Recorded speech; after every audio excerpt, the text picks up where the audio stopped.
Hello and welcome to the latest episode of the Online Warriors podcast. As we enter the month of November, I'm Illeagle 86. I'm joined as ever by my fantastic co-hosts on this ride into cyberspace, Techtic and Nerdbomber. Techtic, are you human? Are you human or are you dancer?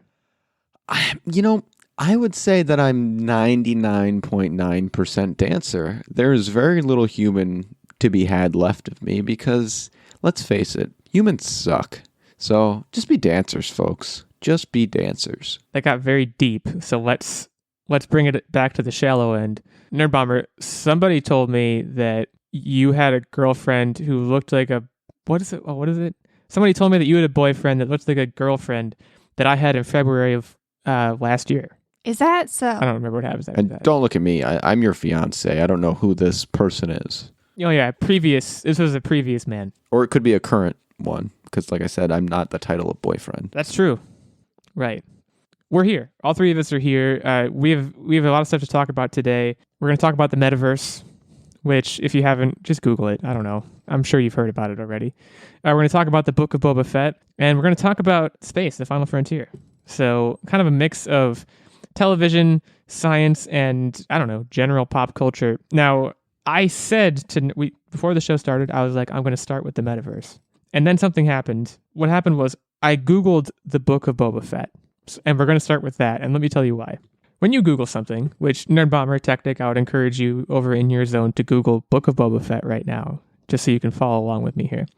What comes up is, you get some news articles, you get some websites, but then on the right side of the page, it says About. And it gives you a little synopsis of what the show is going to be about. And they misspelled Tatooine, so it literally starts with, I can't even read this without laughing. On the sands of Tatooine, bounty hunter Boba Fett and mercenary Fennec Shand navigate the galaxy's underworld and fight for Jabba the Hutt's old territory. Tatooine, guys. I don't know why that's funnier to me than Tatooine. They're both funny words. But I think I'm just so used to heirring Tatooine that when I hear Tatooine... Because you're a Star Wars snob and you're like, oh, they spelled it wrong. Peasants. It sounds like a Spaceball. Well, it sounds like a Spaceballs thing. It sounds like they're making fun of Star Wars very effectively. I don't know if I did there too. It's a nice podcasting trick. I gave the exposition there. I said what the trailer is about. So a trailer for this dropped today, the day that we're recording this, is coming out on Disney Plus, December 29th, 2021. This was teased, I believe, at the end of The Mandalorian, the last season of Mandalorian, which was like last year. So we've known about it for a while, but this is the first trailer that we've gotten for it. So yeah, if you haven't seen it and you want to watch before we talk about it, pause the show, go watch it. It's like a minute and a half or whatever. The premise is great to me. I've said for, well, maybe not always, but like for years, I think. I was like, we need a gritty criminal like Star Wars show. It's all like, all the Star Wars stuff, everybody's family, everyone's related to each other, everyone's nice. No, forget that. I want, what I really wanted was like the underworld of Coruscant. But the underworld of Tatooine's pretty good. And you have to imagine Jabba the Hutt left a pretty big power vacuum. So this makes a lot of sense. The other bullet point that I would toss out there is that Disney, and I guess Star Wars by extension, they have a real way of like, Iron Man 1 came out, or Iron Man 1 started filming, and they went up to Paul Bettany and were like, hey, can you throw down some voiceover lines for us? And he was like, yeah, sure, no big. And then like 10 years later, he's like wearing, red makeup on like WandaVision, which is like the craziest show ever, and like headlining major television shows. Tamura Morrison, which first of all, I assume I'm pronouncing that name right. I'm not even sure that I am. He had a bit part in episode 2. That's what happened. He had a bit part in episode 2, and suddenly he is now headlining a Disney Plus show that is like a big deal. I don't even know, like, I think it's cool, but like, it's just a very weird entertainment thing. Just like in a parallel universe, this would be a very big actor playing this part, but because he signed up to be Jango Fett and have like 5 lines, he's now like he's like the crown jewel of the Disney Plus empire for a certain amount of time. So that's pretty cool for him. I don't know how good he's going to be. Like, how is he a good actor? We'll find out because he's going to be in the show a lot, presumably. And it looks like he's not wearing his helmet a lot. Did he do anything other than those roles? Like, has he gone on to have an acting career in between? Do we know He's done one other thing that I know of. He may have done more, but I went, I think it was 3 years ago, 4 years ago at this point. I went with a friend to see Aquaman, and in like the first scene of that movie, some guy who like is at a lighthouse or whatever pulls the baby out of the ocean, and you get a look at him. I'm like, oh my god, that's Jango Fett. He plays Arthur Curry's dad in Aquaman. Does he? That's really? the only other thing I know of that he was in. Yeah, I'm sure he's done other stuff, but like nothing that we know about. And we're like, we're an entertainment podcast. We would probably know if he did anything else of consequence. No offense to Mura. So this is a big deal for him. So yeah, that's my spin on this trailer. Other than that, it looked like pretty standard Star Wars fare. Not a lot of surprises. I hope it's grittier than even Mandalorian was, because Mandalorian, I think, took a step in that direction of like, we're going to be gritty and like Western. And I want this to be Star Wars Godfather, which it looks like that's what it's trying to be. So that would be cool. Ludwig Göransson is going to do the score, which is a very minor detail to a lot of people, but it's a big deal to me because the Mandalorian score is I feel like that's not a minor absolutely detail, phenomenal. because I feel like having a score, I mean, other than the atmosphere, one of the things that I definitely got a Mandalorian vibe from this, and that obviously makes a lot of sense because, I mean, the characters are not the same, but I mean, very closely related. We saw the crossover, I guess, Right. Spoiler alert, in The Mandalorian. So having, a similar atmosphere, and I think one of the things that ties together an atmosphere very well is, musical score. So it makes a lot of sense to have him come back and do the score for Boba Fett, because why not? Right. Those grandiose, like big sweeping orchestral things with like this weird, like tribal kind of like, he's got that weird like quarter thing going on. Yeah. I think it's going to be a good fit for Boba Fett as well. For pretty much for the reasons you just said. Now, Techtic, you're a Star Wars man.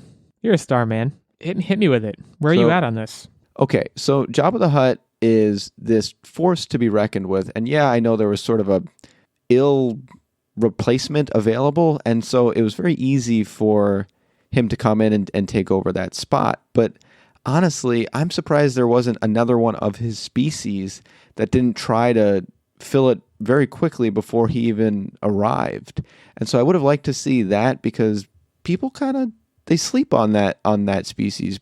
They're incredibly powerful, incredibly strong, resistant to a lot of things, and they can just hold their own. There's a reason why Jabba the Hutt was holding that power position for so long.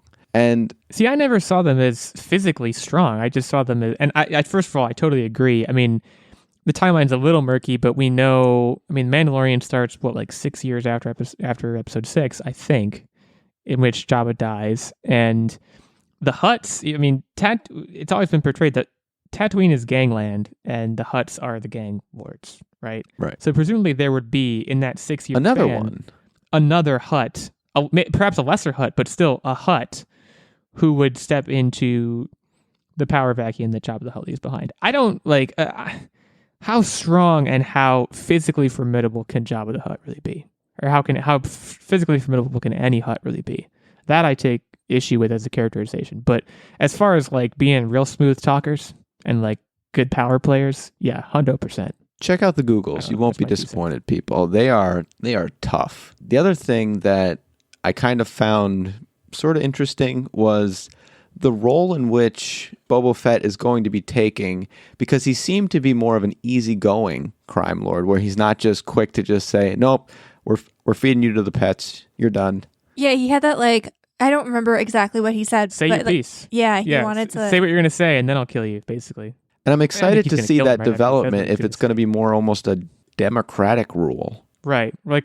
Democratic might be a strong word, but Or a little asterisk on. almost like a coalition of gangsters, where he's still the big man on campus, so to speak, but he's willing to have kind of a tight-knit group of, to use a Godfather word, consigliere, who can themselves wield a lot of power and make a lot of decisions, if only in the interest of efficiency. That could be very interesting. Well, a question we have to ask ourselves, if only because it's good podcast conversation, how, if at all, does this tie into The Mandalorian? Do we hear anything about The Mandalorian? Do we hear anything about... So there was that guy who he worked with on Tatooine who double-crossed him, and we never saw that guy again. So I would imagine he's going to come back. I can't think of his name right now, by the way. So don't ask me. You know what I'm talking about, the young kid who is like, he's trying to bounty hunt and he's having a hard You know time. exactly how it's going And to the cross Mandalorian's into the like, "I'll help you." Mandalorian. I'm going to tell you guys right now. Here's what's going to happen. He's going to say, someone's going to approach him and say, hey, I really need this job done. Do you have guys to get it for me? And he's going to read the job, and it's going to be like, capture this kid from this guy. And he's just going to take care of it, quote unquote. But it's going to turn out to almost be like a team up, but it's going to be like a head fake thing where you think he's being the bad guy, but he's really the good guy. I don't know. Like, the way the Mandalorian was left, I'm not sure it was even super clear how much of a continuation of that there was going to be. Because he gave the kid to Luke Skywalker. And that was like, which, spoiler alert, but it's been over a year or however long. So at that point, where does the show go? And then they showed this teaser for Book of Boba Fett, and you thought, oh, okay, maybe Mandalorian's done, and now we're getting a different kind of Mandalorian story with this. I doubt that's the case. I think we're probably going to get more Mandalorian at some point. Yeah, I don't think we're going to get, like, I don't think the Mandalorian is over by any means. But how they tie together, again, if at all, I'm not even sure it's a guarantee. This may be a show that lives in its own little corner of the Star Wars universe where there's not a whole lot of overlap. Now, that's not really Disney's thing. They like overlap and as much of it as they can get because it convinces people to watch the next thing. But I don't know. I could see this just being kind of like a romp on Tatooine. These guys duking it out. Under the guise that they're going to bring back, you know, what all the Mandalorians together on their own planet once was. Yeah, that's true. I forgot. So that is a story that they have to run to ground. Right. Like, because Fennec Shand is another character we should talk about because she played a part in The Mandalorian. She had like no lines. Like, she was painted as this like devastating mercenary who The Mandalorian and this kid I talked about before pretty easily got the better of her. Yeah, but wasn't that supposed to be because, like, the Mandalorian is a superior everything? Like, that's not necessarily a knock on her, but more so it was supposed to show how he is just amazing at everything. Well, I don't know. I mean, they painted her as really ferocious. Yeah, I think that, and, you know, she comes back with Boba Fett at a certain point, and she shows that she's a pretty devastating warrior, but, like, I want more of that character. I want more of that character's backstory because she was immediately portrayed as like, this is one of the best assassins in the galaxy, was I think how they kind of framed her. And then they were like, oh, well, he beat her and now she's kind of gone. And then she comes back and she's like, Boba Fett's lackey, which, like, I want more of a reason for that. I think it was because he saved her life and that's why. And it was like almost like a life debt thing, but I want more of a deep dive into that. And I think we might get it. I'm not sure this show can entirely ride on the talents of Boba Fett / Tamura Morrison. And I think, you know, as we learned from The Mandalorian, secondary characters are equally important. And I think she's going to be a good one. So December 29th, 2021, this is coming to Disney Plus, which again gives me my annual reason to keep Disney Plus because I rarely use it except for like Mandalorian, the Marvel shows, and now I guess this, and then occasionally to like fall asleep to like The Rescuers or something. So shout out to Disney Plus. Let's talk about the Metaverse. Now, for those that don't know the whole thing that's going on here, Facebook is rebranding itself and they're calling themselves Meta. Given that Facebook is a much larger company, they own the Oculus brand, which is now being retired. They're not calling it Oculus anymore. Which to me, that feels silly. They're calling silly. it Meta Quest. That feels very silly to me. Yeah, Oculus was a great name. Oculus was a great name for a VR company. Well, not only that, but like Oculus has the branding already in place. Like it's one of the staples in the VR industry. And if you're a newcomer and you were like, what kind of VR headset do I want to get? Like Oculus was the one that I think most people knew, even if they weren't VR nerds or anything like that. You know what I mean? So it's very strange to take that brand recognition and just be like, no, we're not going to use that anymore because we have this weird vision for a metaverse future. Now, Facebook is no stranger as a company to bad PR.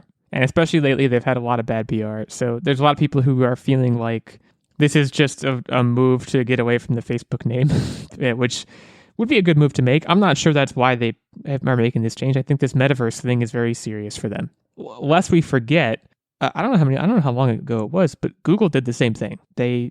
Their parent company is Alphabet. The idea, I think, being, well, Google's just one thing that we do. And that's kind of what Facebook is saying. They're saying Facebook, the social media app, is one thing that we do. That does make sense from a parent company's standpoint. Like, it makes perfect sense. Yeah. They own Instagram, and I don't know, plenty of other things. Do they own WhatsApp? I think might they own do, WhatsApp. yeah. I can't remember. So they own so many of these things. It makes sense to make kind of an umbrella corporation sort of thing. But I don't know. One of the main things I want to talk about, this news came out, and I only vaguely have a sense of what the metaverse even is. It's a very grabby term. It's very VR heavy, from what I understand, is that they want to, like, their plan, Mark Zuckerberg's plan, is to get 1 billion people over the next however many years into VR. And even, like, they showed off during the Facebook Connect one of the new VR headsets. It's not the Oculus, it'll be the Meta Quest Pro, I think.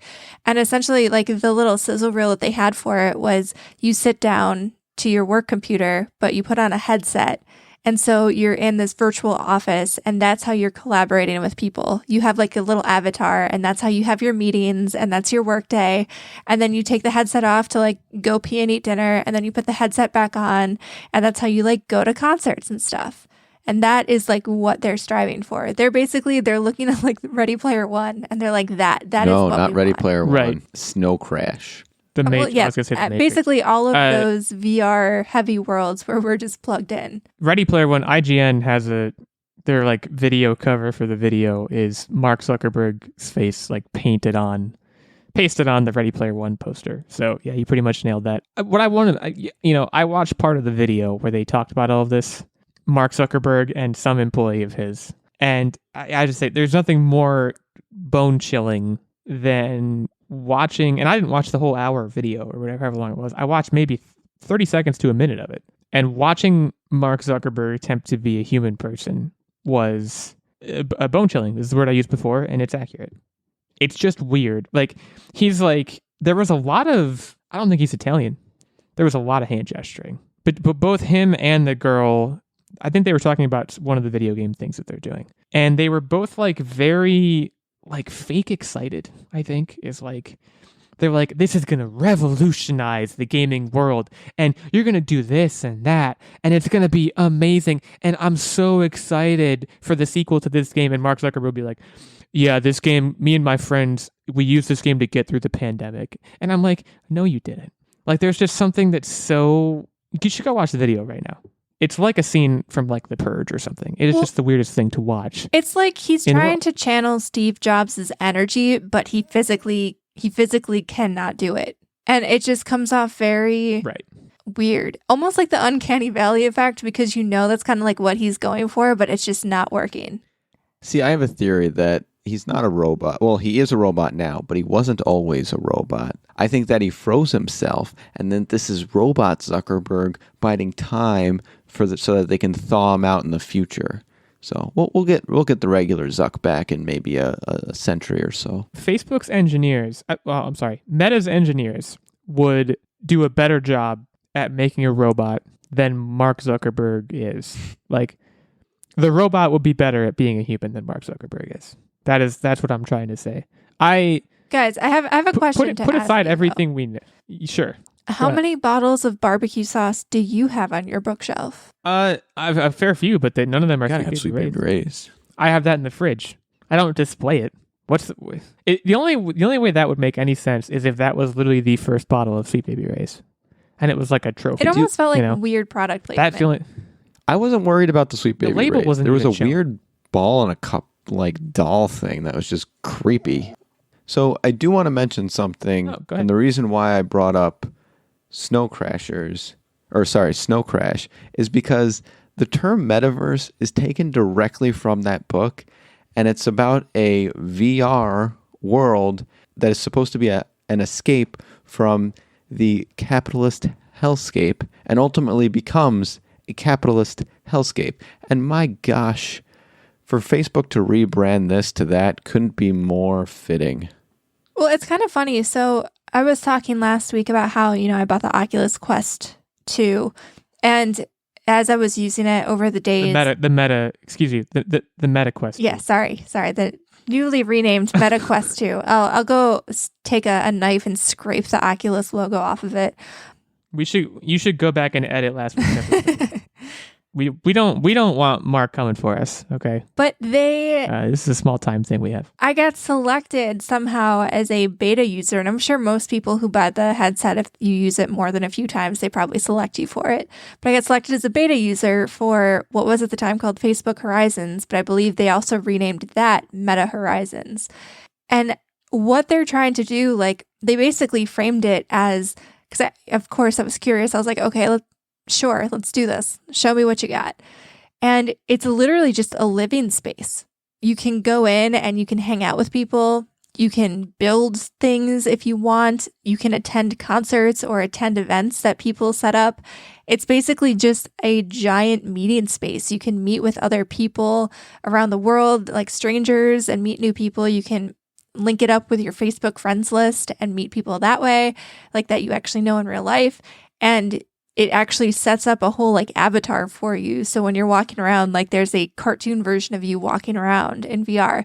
And I mean, I know stuff like this already exists, like Rec Room VR and all of those kind of things, and like VR chat. Well, they did. But there was a commercial.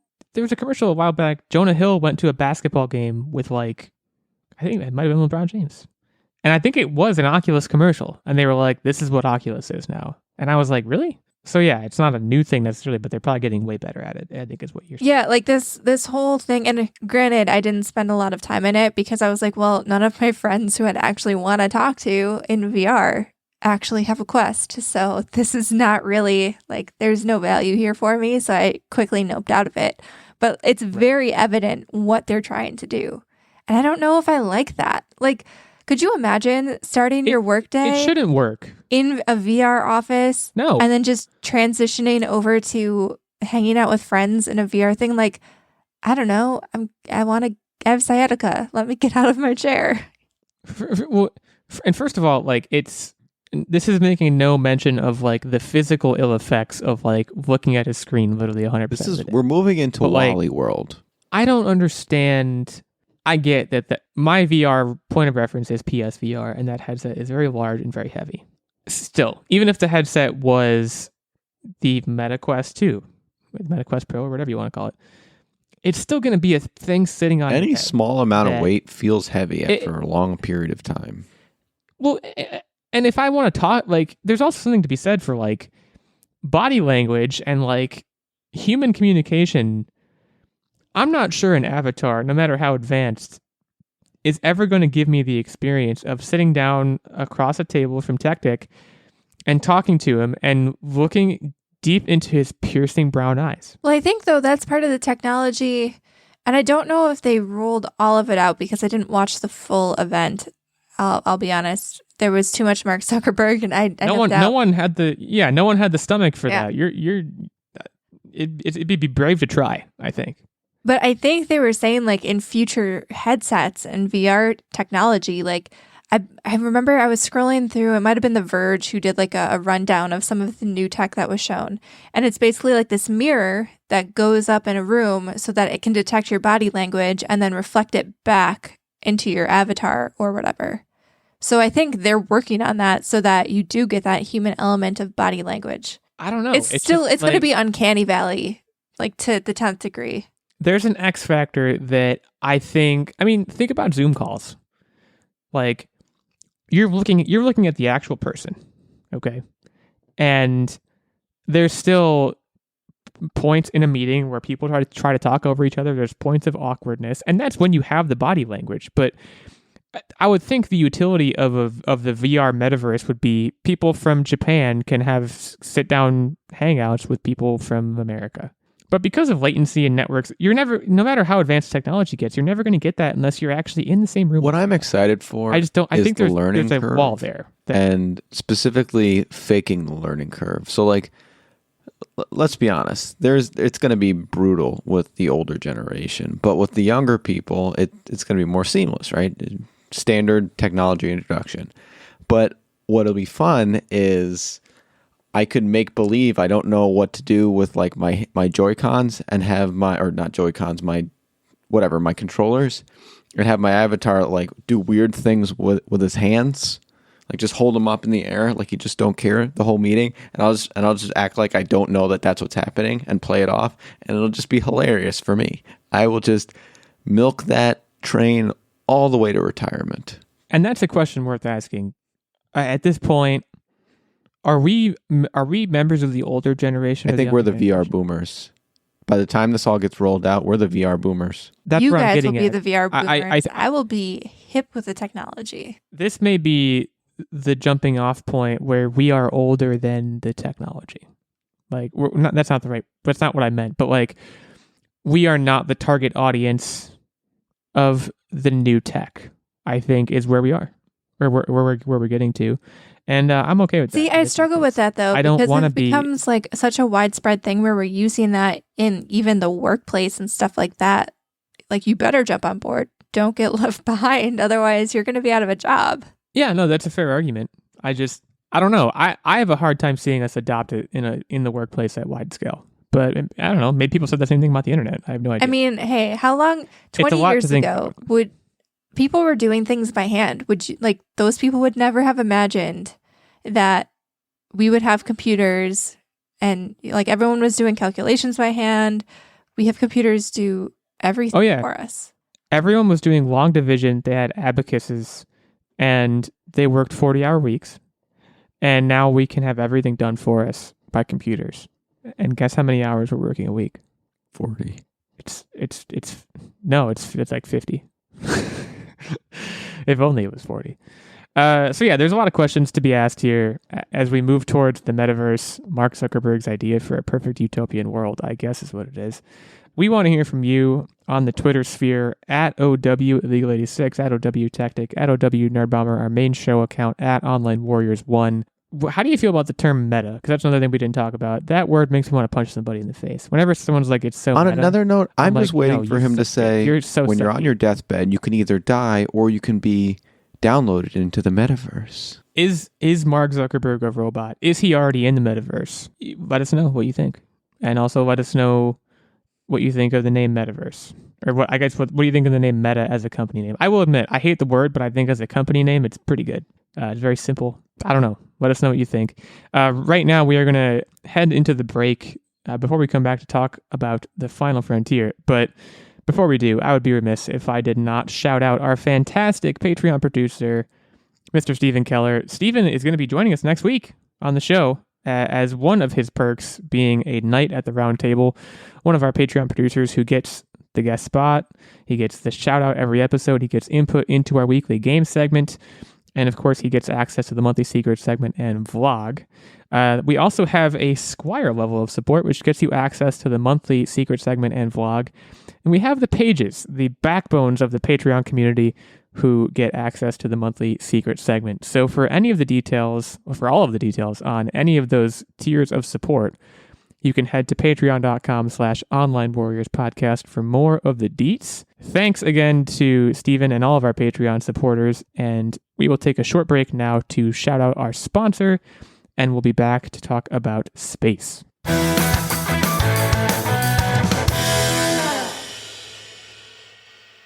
Since 1998, Stamps.com has been an indispensable tool for nearly 1 million businesses. Stamps.com brings the services of the U.S. Postal Service and UPS shipping right to your computer. Whether you're an office sending invoices, a side hustle Etsy shop, or a full-blown warehouse shipping out orders, Stamps.com will make your life easier. All you need is a computer and a standard printer. No special supplies or equipment, and within minutes, you're up and running, printing official postage for any letter, any package, anywhere you want to send. And you'll get exclusive discounts on postage and shipping from USPS and UPS. Once your mail is ready, just schedule a pickup or drop it off with no traffic and no lines. Cut the confusion out of shipping. With Stamps.com's new Rate Advisor tool, you can compare shipping rates and timelines to easily find the best option. Save time and money with Stamps.com. There's no risk. And with our promo code POD, that's POD, POD, you get a special offer that includes a 4-week trial plus free postage and a digital scale. No long-term commitments or contracts. Just go to Stamps.com, click on the microphone at the top of the homepage, and type in POD, that's P-O-D. That's Stamps.com, promo code POD, Stamps.com. Never go to the post office again.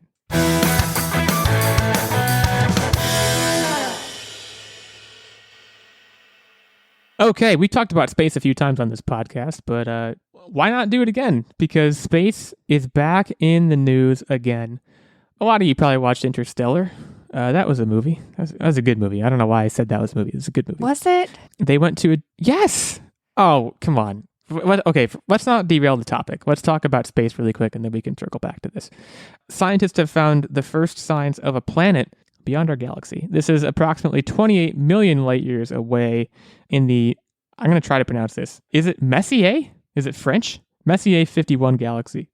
I hope it's not the Messier 51 galaxy.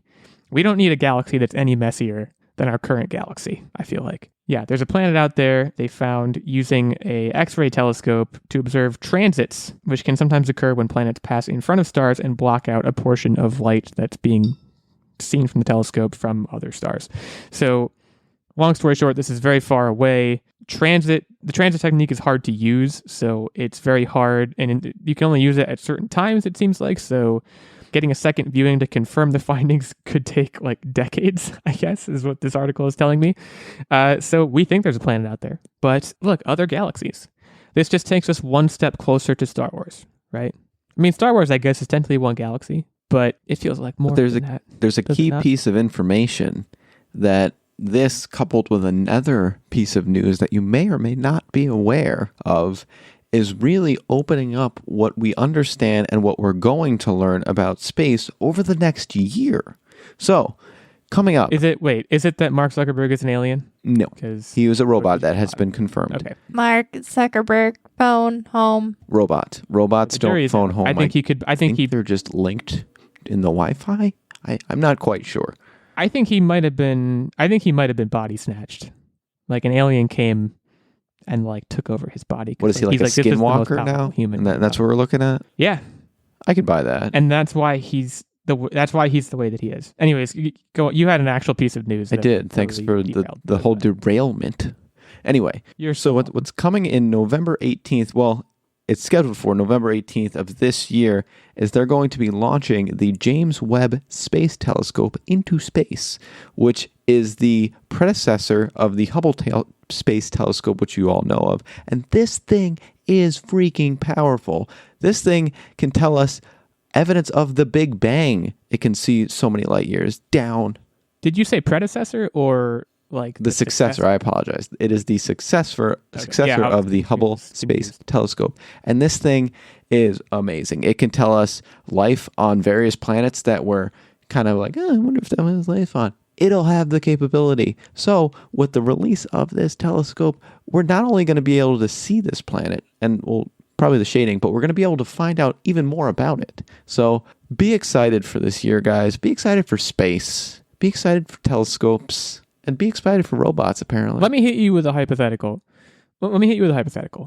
Let's say they sent up the Webby Webb telescope, and it points out and it looks at this planet, which is 28 million light years away, another galaxy, and they go all the way down to the planet's surface with the telescope, and they see a man, like a humanoid, like a not just life, like life that looks like us, like life that appears to, like, what if it was literally looked like you, Techtic? My question is, how does that change anything for us? Like, do you think we then go out of our way to try and contact this planet? I mean, didn't they already tell us that I think aliens it'd be really were hard. real? Like, didn't the CIA release that document? It'll just tell us where they're at this point. Like, hey guys, we don't have the tech for it, but they're on this planet. The main thing that I want to know is I want to get better views of Jupiter's moons. That's the thing that I find most intriguing. That's when they're on home. Yeah. I just I think the is there extraterrestrial life argument, like, who cares? To an extent, and I know that's that's maybe a sad, so hear me out. Cynical thing to say. Space, but who cares? Space travel is very difficult and very hard, and it's even more difficult. It's true. When you don't know where to go, and so if we're able to identify, why would we go there? Well, you don't have to send us there, but you can send a message. You could start communicating. You can open up Pandora's box and see what happens. I suppose they might have the cure for cancer or something, and they'd be like, "Hey, here's the cure for cancer." And the other argument would be we need to find a place that human life can be sustained by, because we might have to leave this planet because, well, there's a number of reasons we might have to. So I guess that's an argument, but I don't know, maybe it's selfish, but I'm I think in our lifetime, it doesn't make a difference. Like, if we found out tomorrow that there were little blue men on Pluto. Yeah, we'd struggle even getting there. The key, honestly... It doesn't change the bottom line. The key to long-term space travel is two things. Electric propulsion, which we're actually making headway on. Yeah. And because you can use solar panels to give you your energy, etc. And cryogenic sleep, which I'd argue if you could figure out how to not feed people, you don't need. You could just keep a lineage going, right? Just keep reproducing and have a big ship. Oh, so you're saying turn the ship into colony. Put a nice yeah, and bed then just in there, eat sprouts for the rest of their lives. Bean sprouts. And then when they need a new body, just say get to work. Well, this took a turn, but 28 million, even disregarding the Pluto stuff, 28 million light years away. That's far. That's very far. It's cool that we're able to see other galaxies. I don't know what the utility is, and I'm sorry to be a downer, but it's like, okay, we learned something, I guess. But what do we gain from it? It's to expand. Nerdbomber, any advanced society has to expand and control their own galaxy.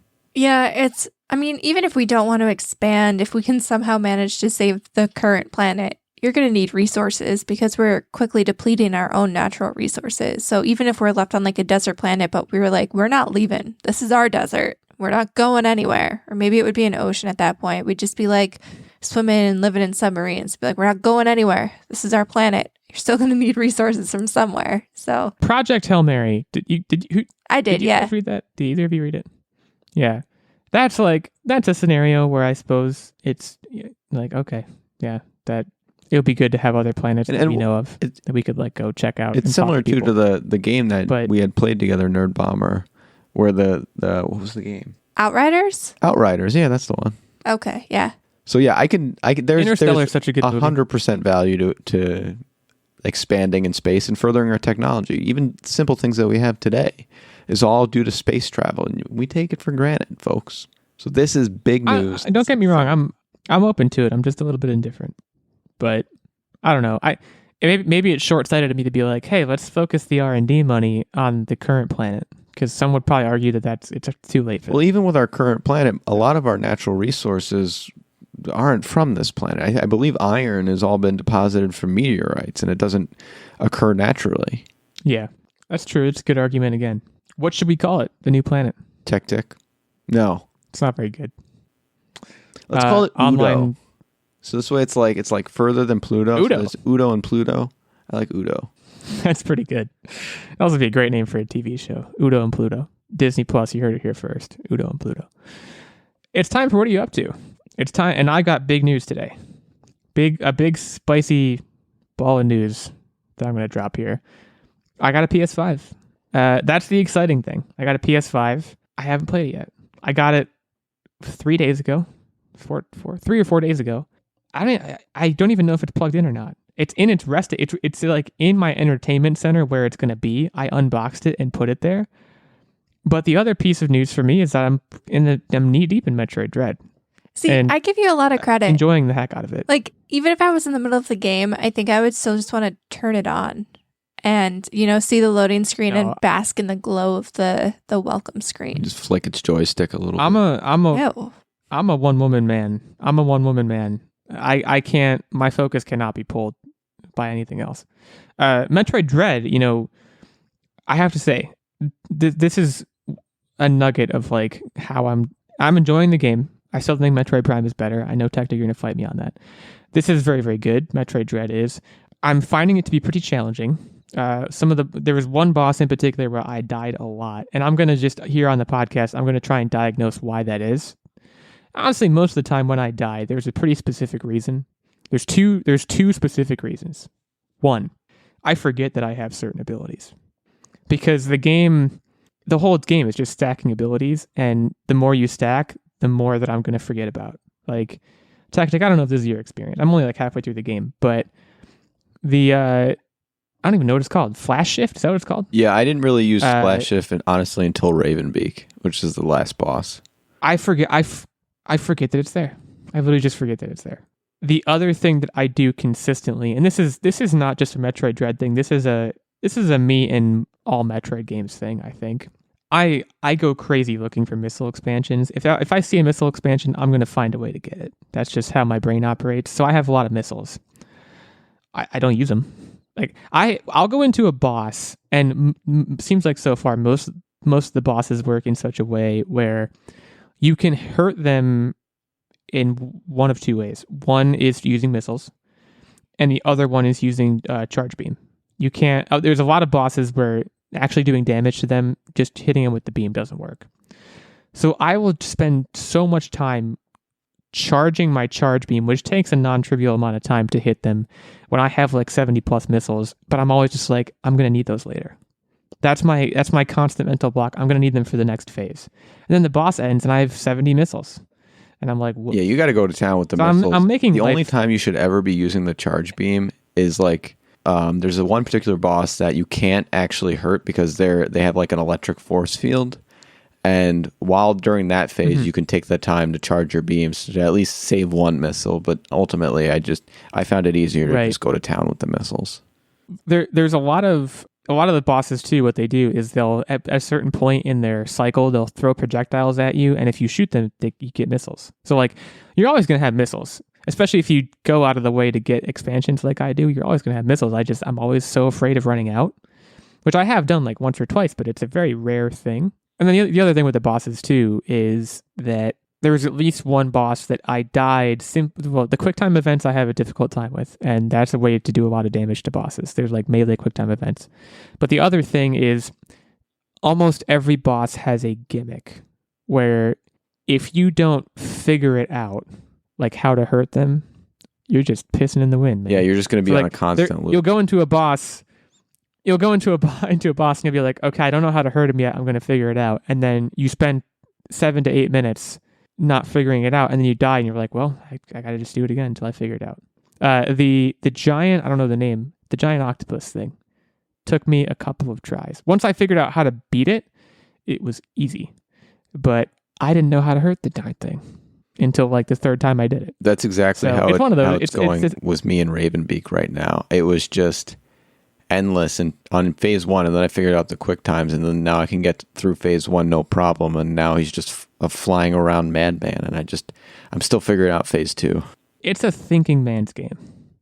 Or a thinking woman's game, but it's a thinking game for sure. I'm enjoying the heck out of it. I think I'm probably about halfway through Techtic. I thought you were done, but it sounds like you're still working on the final. I'm at. I can get to phase 2 of Ravenbeak, and I believe it's 3 phases. Like so, but there just seems to be no rhyme or reason to phase 2. I can't seem to lock in on the pattern. Well, and then the other thing that happens is you die during a boss, and the game is like, every attack can be avoided, and every boss has I'm like, I know, I just don't know what it is. And it's just like, oh, you can avoid every attack. I'm like, why don't you try it then, game? God. Anyways, it's fun so far. That's honestly, I don't have any other updates besides that. Maybe I'll be more interesting next week, but that's what's going on with me right now. So Techtic, take us on a trip. So y'all know where I'm at with Metroid Dread, so I'm not going to talk about that. The other thing that I was pretty excited for, it's been a long time coming, but I finally watched Dragon Ball Super Broly. And honestly, they fixed Broly well. If you are familiar with the character, there was a non-canon movie that came out ages ago, and it was not great. He was just a big angry Saiyan. And then they made it even worse with a sequel where he was a big angry blob Saiyan in GT, and that was just horrendous. They fixed my dude. He's awesome now. And what was really excited about it, and if you haven't seen it, I don't want to spoil it, but check it out. The fight scenes were great. The character development of Broly was fantastic, something that was severely lacking. And I think they opened the door for Frieza to potentially look into fusions. And the reason why I say that is Frieza was finally introduced to Gogeta. And he had asked the question, and so he's already kind of evolved into this golden form Frieza. Why wouldn't he look into potentially touching base with, getting a hold of his brother Cooler somehow and fusing with him and then having Cooler Frieza? And I think that would be super powerful and super awesome, and it'd be a great fight. I don't know what they're doing with the next movie that's coming out because there's some nonsense with the Red Ribbon Army and that stuff. That movie doesn't look good, but Brawly was great. Check it out if you haven't seen it, and get excited for potentially a Frieza fusion. The other thing that I want to talk about is damn kids. Okay, so okay. You're gonna air this laundry on the podcast. I wasn't sure if you were gonna tell the story. So okay, go ahead. Kids these days have no respect. We decided to put out a candy dish for kids on Halloween, and we got. I can almost hear the podcast becoming unhip. Well, hear me out. Kids are going to listen to this and be like, God. We got tons of candy. We were fully anticipating kids to just dump the bowl into their bag because whatever, kids will be kids. I did that. I was kind of a jerk of a kid back in the day. I didn't take one sometimes. I dumped it and whatever. I'm not proud of it. But we were prepared for such an endeavor. What we weren't prepared for is for them to steal the freaking bowl. Once you steal the bowl, I only got one bowl, folks. Don't steal the bowl. Steal the whole thing of candy. Don't steal the bowl. You ruin it for everybody, okay? That's my PSA. I mean, like I've heard the story already. It wasn't like it wasn't like a crystal bowl. But like that's not the point. The point is, like you said, because then you couldn't put more candy. I don't even know if you had more candy, but you couldn't put more candy out because the candy receptacle was taken. Well, I mean, he literally looked into our Ring doorbell camera and just looked at it and looked in our house because our front door was open. Like we have a big glass door. Looked in our big glass door. We had the steel door wide open and just brazenly was like, "This is my bowl. I'm gonna take it." What was his costume? It was like the Scream gown, but no mask or hood up or any of that. So he was just mailing it in. He was just in it for the candy and the bowls. I know the type. Yeah, he probably has a stack of bowls at his house. He probably does this every year. This is like his thing, you know. Should we hand out bowls instead? That's a shame. Is that a thing kids want these days?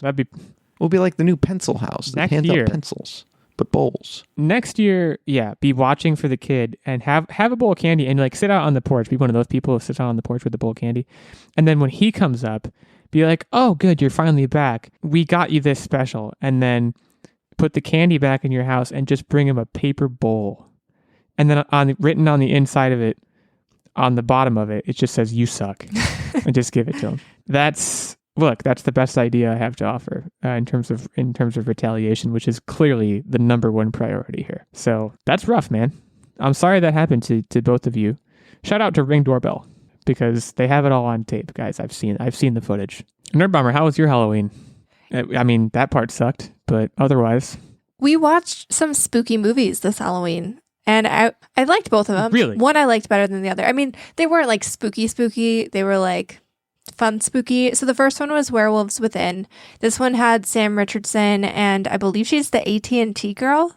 None of the other people. Oh no, there were other like reputable. Well, it was a very like B-list actor star movie. Lots of those. This is the one where she's a postal worker, right? Yeah. And essentially the gist of the movie is Sam Richardson plays a park ranger who gets transferred to this small kind of like podunk town backwoods. And so he arrives there, and in the first couple of nights that he's there is an attack. You know, one of the neighbor's dogs gets attacked. And so that kind of starts a big accusation, like, who killed my dog? Was it like some kind of animal? And there happens to be an environmental scientist also staying at like the main hotel in this town. And so she's like, well, let me analyze the fur on like that came off, you know, your decrepit dog's collar or whatever. So while she's analyzing the fur, suddenly all of the lights in the town go off. The generators have all been slashed by what looks like a big animal. And then, you know, everyone starts accusing each other. The environmental scientist is like, I think someone here is I think it's a lycanthrope, which is the scientific name for lycanthrope. Yes. Yeah.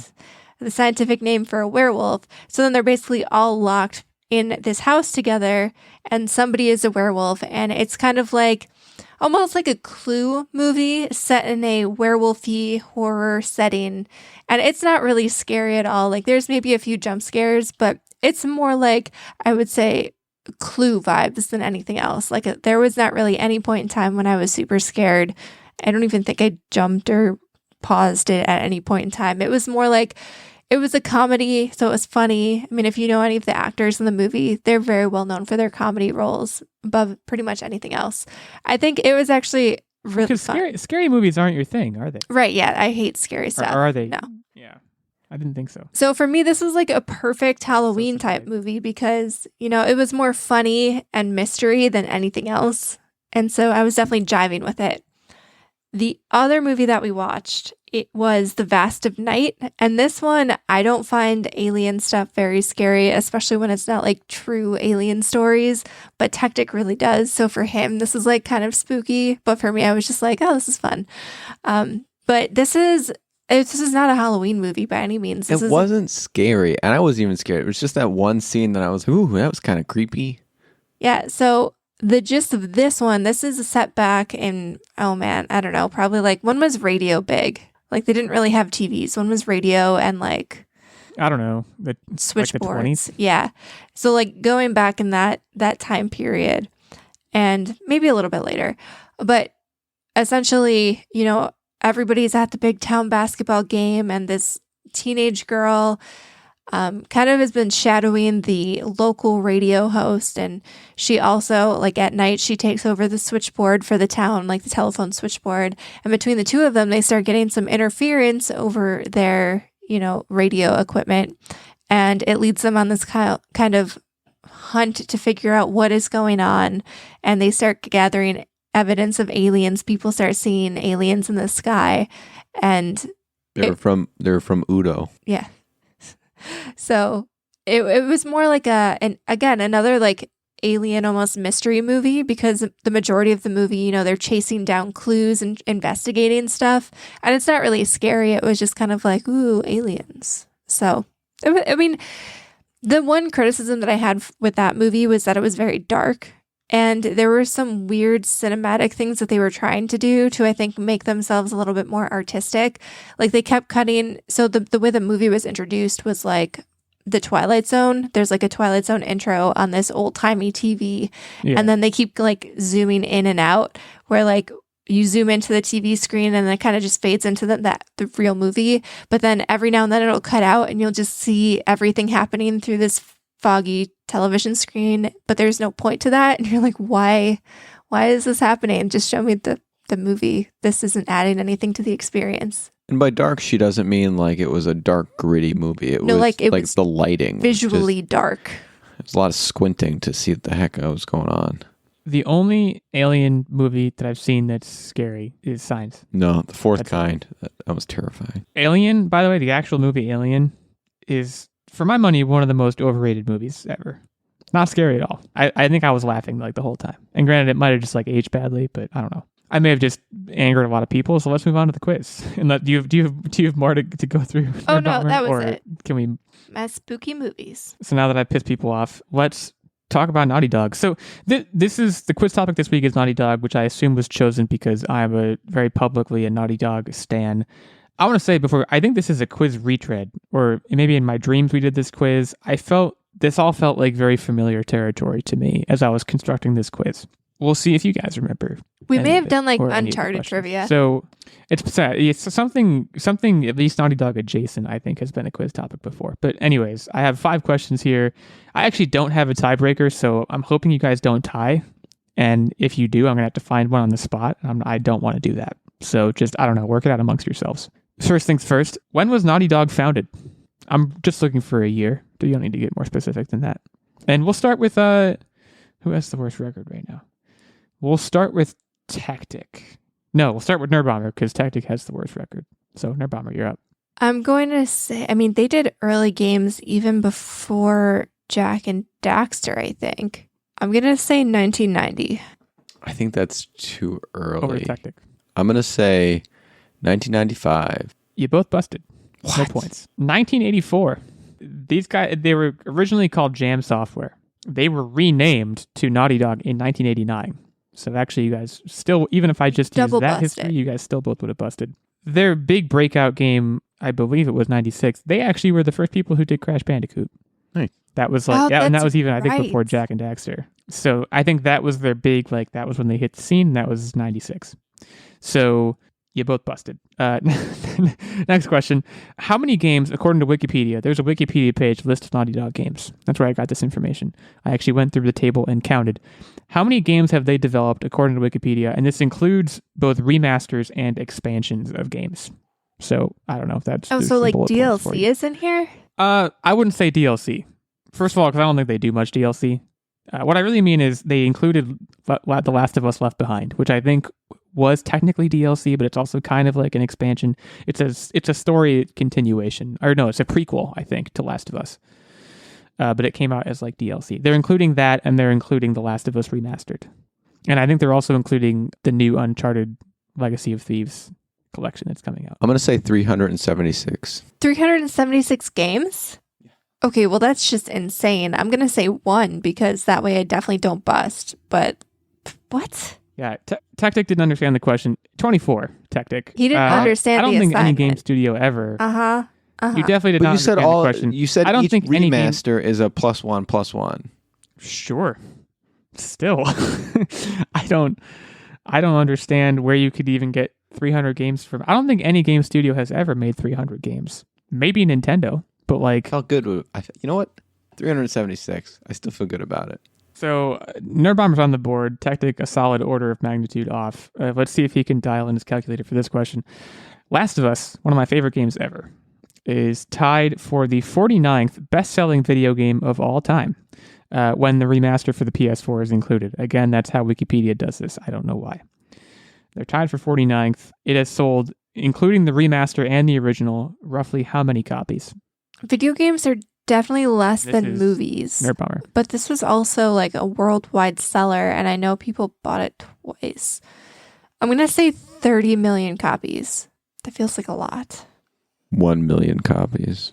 Techtic, you're on the board. 20 million. So, Nerdbomber, So you I were was pretty close. close. You didn't like shoot the moon. Yeah, 20 million. Like I said, tied with the number of games in 49th. I actually thought it was going to be a lot higher than that. I was disappointed looking this up. But this next question is my favorite question. How old was Ashley Johnson, the voice of Ellie, when The Last of Us came out? 9 years old. What? Good goodness. Okay, his radar is definitely off. I'm going to say 18, but I know she was older than that, but I'm just playing it safe. Yeah. Techtic, it's like you're trying to throw the game. I don't really understand what you're doing. She was 29. I was thinking it was either going to Ashley be Johnson's a surprisingly full-grown woman. old or surprisingly young. And I was just like, you know what? You definitely committed to very young. She was 29, so Nerdbomber takes a 2-1 lead going into the last question. So we might have a tie on just our to mess hands, with him. which I would hate. This is really we're just messing with you. This last question is a bit of a thinker. It's a shout out to our friend Greg Edmondson, who we were lucky enough to have on the podcast. I think that was last year. The Uncharted Drake's Fortune original soundtrack is on Spotify. How many plays does Nate's theme have on Spotify? I'm looking at the number right now. And I start with I this. believe Nerdbomber, you're first. Yeah. Oh boy. 3 million. A lot of variables here. Okay. Oh, it's way more than Techtic, that. over to you. I'm gonna go 3,000,001. Oh, you suck. I wouldn't worry too much, Nerdbomber, because it was exactly... I'm just kidding. It wasn't exactly 3 million. You both busted. So, Nerdbomber, you win by default. 1,089,250. At least 89,000 of those are me. So, a million for everybody else, I guess. I don't know how many people listen to video game scores. I think that's the thing. I think amongst video game scores on Spotify, it's probably very popular. But I think that genre is a pretty small piece of the Spotify pie. So, Nerdbomber takes it, which brings her to 11 and 10. So she's in second place. I'm at 16 and 3. Techtic is at 9 and 10. And we're getting close to the end here. So it's going to be, again, a pretty frantic race to the finish for those two. I'm sitting fairly pretty at 16 and 3. Yeah, I don't know what else to say other than that. Congratulations, Nerdbomber and Techtic. This was a rough outing for you. Yep, There this was a is the couple start of my questions where you downward weren't even spiral. close. This is it, guys. I'm gonna have to do a thing.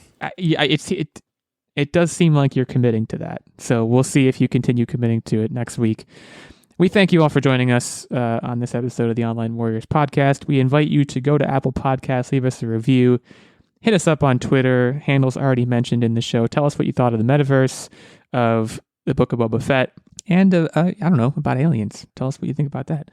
And you know what? Get out there, and it's November, so you're going to need a turkey for Thanksgiving. It's coming up. Go to your tell your butcher, your local butcher, or like your grocery store butcher. Tell them about the Online Warriors. I don't know if butchers are even responsible for turkeys, but nonetheless, I stand by this recommendation. Have a great week. We'll see you next week.